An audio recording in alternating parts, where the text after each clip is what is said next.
yang dikasihi dan diberkati Tuhan kita Yesus Kristus.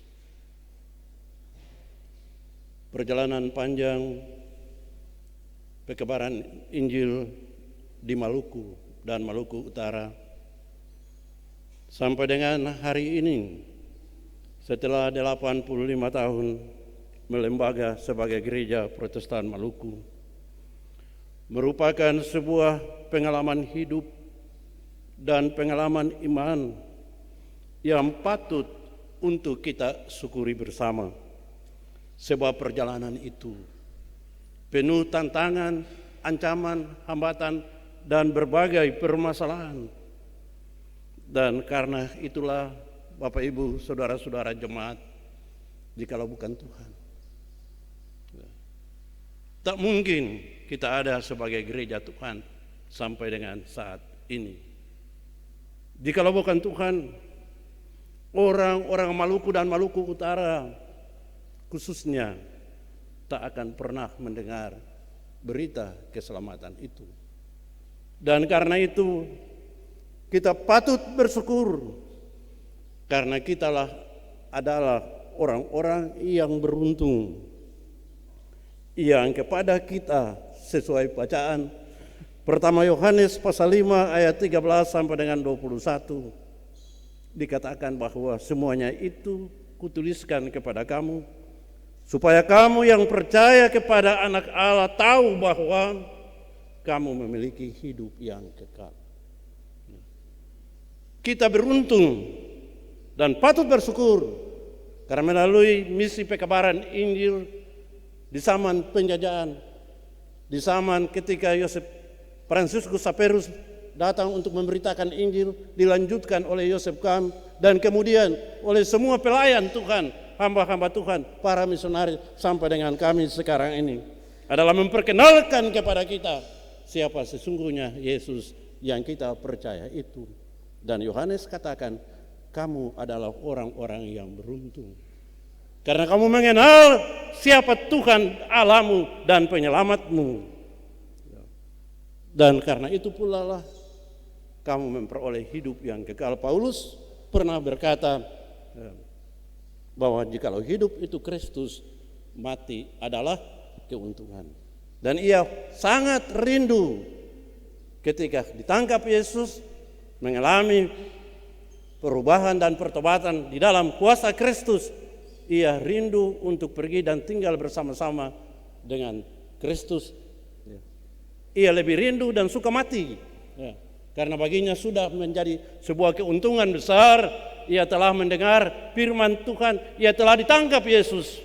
Dan karena itu bagi kita semua saudara dan beta, warga Gereja Protestan Maluku termasuk warga Jemaat Kategorial TNI Angkatan Darat Kodam 16 Patimura yang terintegrasi pelayanannya dalam Gereja Protestan Maluku, kita adalah orang-orang yang beruntung, kita adalah orang-orang yang berbahagia. Dan karena itu pantas dan wajib kita bersyukur kepada Tuhan bersama-sama dengan gereja ini dalam menyambut ulang tahunnya yang ke-85 tanggal 6 September kemarin. Bapak Ibu saudara-saudara yang kasih dalam Tuhan Yesus Kristus, ketika kini kita bersyukur dan bergembira menyambut ulang tahun Gereja Protestan Maluku ke-85, kita ditantang oleh pandemi COVID-19 yang kian mewabah khususnya di Indonesia, termasuk di kota ini, kota Ambon Manise ini. Dan karena itu pula lah saudara-saudara, hendaknya sebagai gereja yang sadar diri, berasal dari Allah, untuk menghadirkan damai sejahtera Allah bagi sesama yang membutuhkan. Marilah dengan penuh kesadaran kita memahami dan menyadari bahwa kita punya Yesus yang sanggup menolong kita untuk menyelamatkan kita dari semua yang mengancam keselamatan hidup kita.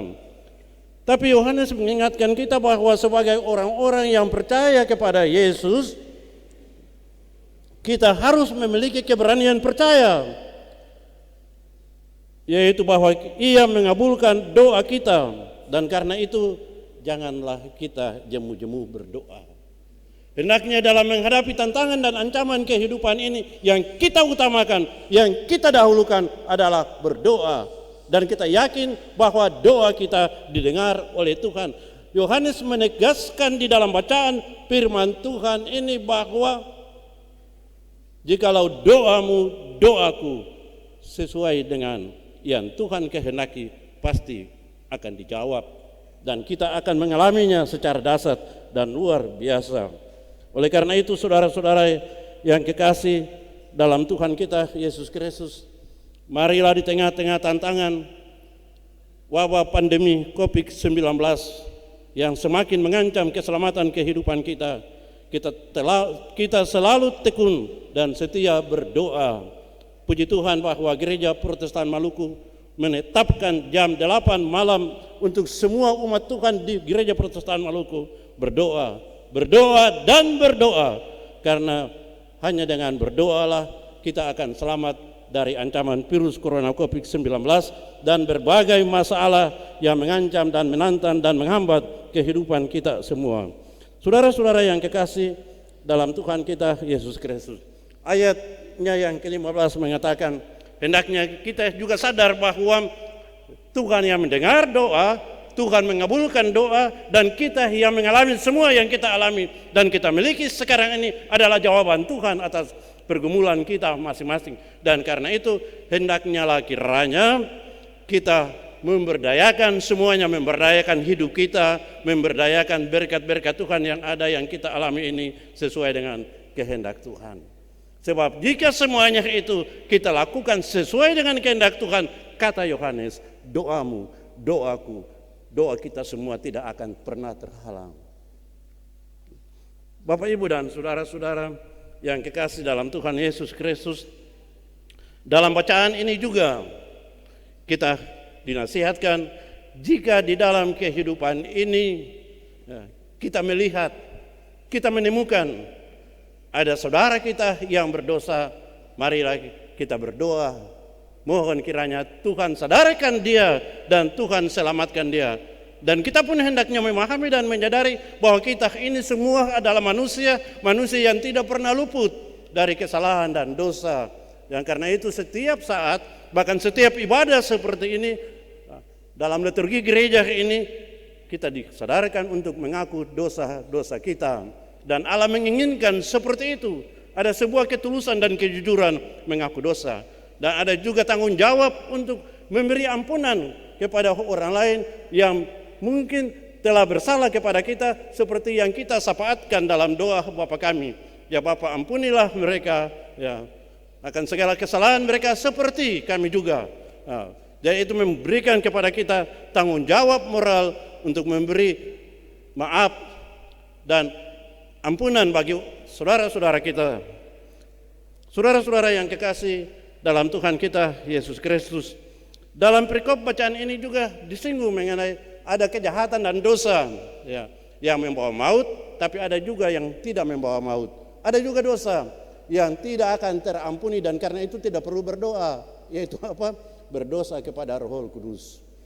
Bapak, Ibu, saudara-saudara, saya ingat ketika di Jakarta saya mendengar, saya hadir dalam sebuah acara KKR dan mendengar Bapak Ibrahim, Haripudin Ibrahim mengatakan begini, orang Kristen yang menyangkal Yesus sampai di dalam neraka pun dia tidak akan pernah diampuni. Oleh karena itu Bapak, Ibu, saudara-saudaraku yang kekasih dalam Tuhan Yesus Kristus, sekali lagi saya katakan kepada Bapak, Ibu, saudara-saudara, semua orang yang mendengar khotbah ini, bahwa berbahagialah saudara yang ada di jalan ini ya, yang telah oleh karena pemberitaan Injil yang dihadirkan ratusan tahun yang lalu ya, di zaman penjajah ya, yang kurang lebih 300 tahun kita mengalami penjajahan, dan Injil itu ada dalam segala macam tantangan dan hambatan, tapi kita percaya bahwa Injil itu semakin dihambat dia merambat, dan puji Tuhan sampai dengan saat ini ya, api Injil itu terus menyala, dan hendaknya pula kita mampu untuk memberikan nyala itu tetap bersinar dan terus bersinar, agar banyak orang pun mendapat sinar kemuliaan Tuhan itu. Dan kita juga tidak akan pernah kehilangan sinar itu. Karena kita semua ada sebagai orang-orang yang memahami dan menyadari bertanggung jawab untuk meneruskan sinar kemuliaan itu. Tema minggu ini yaitu menjadi gereja yang sadar bahwa kita berasal dari Allah. Ya. Kalau kita berasal dari Allah, maka kita harus dan berkewajiban untuk melakukan apa kehendak Allah. Salah satu kehendak Allah yang harus kita lakukan dalam kehidupan bergereja kita, dalam kehidupan berbangsa dan bernegara kita, yaitu dimanapun saudara dan saya hadir, mengabdi dan bekerja, kita harus mampu menghadirkan Salom Allah, tanda-tanda kerajaan Allah bagi dunia ini, yaitu kehidupan yang berdamai sejahtera, kehidupan dalam kebenaran, dalam keadilan, kehidupan yang membuat orang menjadi sukacita dan bahagia. Itulah kehidupan saudara dan kehidupan saya. Itulah panggilan saudara dan panggilan saya. Itulah tugas saudara dan tugas saya. Tugas kita semua sebagai orang-orang yang diselamatkan karena berita Injil untuk menghadirkan sukacita dan keselamatan itu bagi semua orang. Bapak, Ibu, dan saudara-saudara yang kekasih dalam Tuhan kita Yesus Kristus. Dikatakan juga bahwa semua kejahatan adalah dosa, tetapi ada dosa yang tidak membawa maut, ya. Dan karena itulah pula saudara-saudara, atas dosa yang tidak membawa maut ini, ya, Yohanes mengingatkan kita semua supaya kita memiliki hati yang memang rela untuk menolong, menyelamatkan saudara-saudara kita yang membuat kesalahan. Sepanjang kesalahan itu hendak bisa dapat untuk dimaafkan dan diselamatkan seperti yang Tuhan kehendaki. Selanjutnya dikatakan bahwa di dunia ini ya, banyak kuasa-kuasa kegelapan, kuasa jahat, setan, suwangi, segala macam yang ingin menghancurkan dan membinasakan kita. Tapi ingat baik-baik, orang-orang yang mengaku Yesus dilindungi oleh Yesus. Orang-orang yang percaya Yesus menurut berita firman Tuhan ini, kita tahu bahwa kita berasal dari Allah dan di seluruh dunia berada di bawah kuasa si jahat, ya. Tetapi Dia yang lahir dari Allah melindunginya dan sejahat tidak dapat menjamahnya. Ini luar biasa. Ini sebuah kesaksian iman yang Yohanes sampaikan bagi umat Tuhan, bagi saudara dan saya, untuk yakin kalau hidup benar di dalam Tuhan, pegang benar kuasa Tuhan, hidup dalam kebenaran, maka sehebat apapun tantangan, ancaman termasuk setan dengan segala macam bentuk dan caranya, kita tidak akan dapat dilemahkan dan tidak dapat dibinasakan. Saudara-saudara yang kekasih dalam Tuhan kita Yesus Kristus, lebih jauh dikatakan dalam ayat 20 bahwa kita yang percaya kepada Tuhan, bahwa Dia adalah anak Allah yang telah datang dan telah mengkaruniakan kepada kita pengertian kepada kita supaya kita mengenal yang benar dan kita ada di dalam yang benar dan di dalam anaknya Yesus Kristus. Dia adalah Allah yang benar dan hidup yang kekal. Bukankah itu sebuah kebahagiaan? Ya. Kalau dikatakan bahwa kalau kita pahami firman Tuhan ini dengan baik, maka saudara dan saya adalah orang-orang yang berbahagia karena kita berada di jalan yang benar. Dan Yesus berkata sendiri dalam Yohanes 14 ayat 6, Akulah jalan dan kebenaran dan hidup. Tidak ada seorang pun sampai kepada Bapa jikalau tidak melalui aku. Berbahagialah bukan saudara dan saya yang telah menjadi percaya, terlebih saudara dan saya, orang-orang yang justru dipanggil menjadi pendeta, penatua, diaken, dan menjadi pelayan-pelayan Tuhan dalam berbagai bentuk pelayanan untuk menghadirkan damai sejahtera Allah ini, untuk menghadirkan Yesus bagi dunia ini. Ya. Saudara-saudara yang kekasih dalam Tuhan Yesus Kristus, ayat terakhir bacaan kita di hari ini mengingatkan kita, anak-anakku, waspadalah, ya. Waspadalah terhadap segala bentuk berhala. Ya. Sebab jika saudara dan saya menjadi orang yang terpengaruh, bahkan tunduk dan menyembah kepada berhala, jangan pernah ya, berharap akan dikasihi dan diberkati Tuhan. Ya. Tuhan benci dan murka. Tuhan tidak mau ada yang lain selain Tuhan. Ya. Dan Ia menginginkan kita semua menjadi orang-orang yang tetap setia, tekun dan patuh untuk beribadah hanya kepada Dia saja dan melakukan apa yang dilakukannya.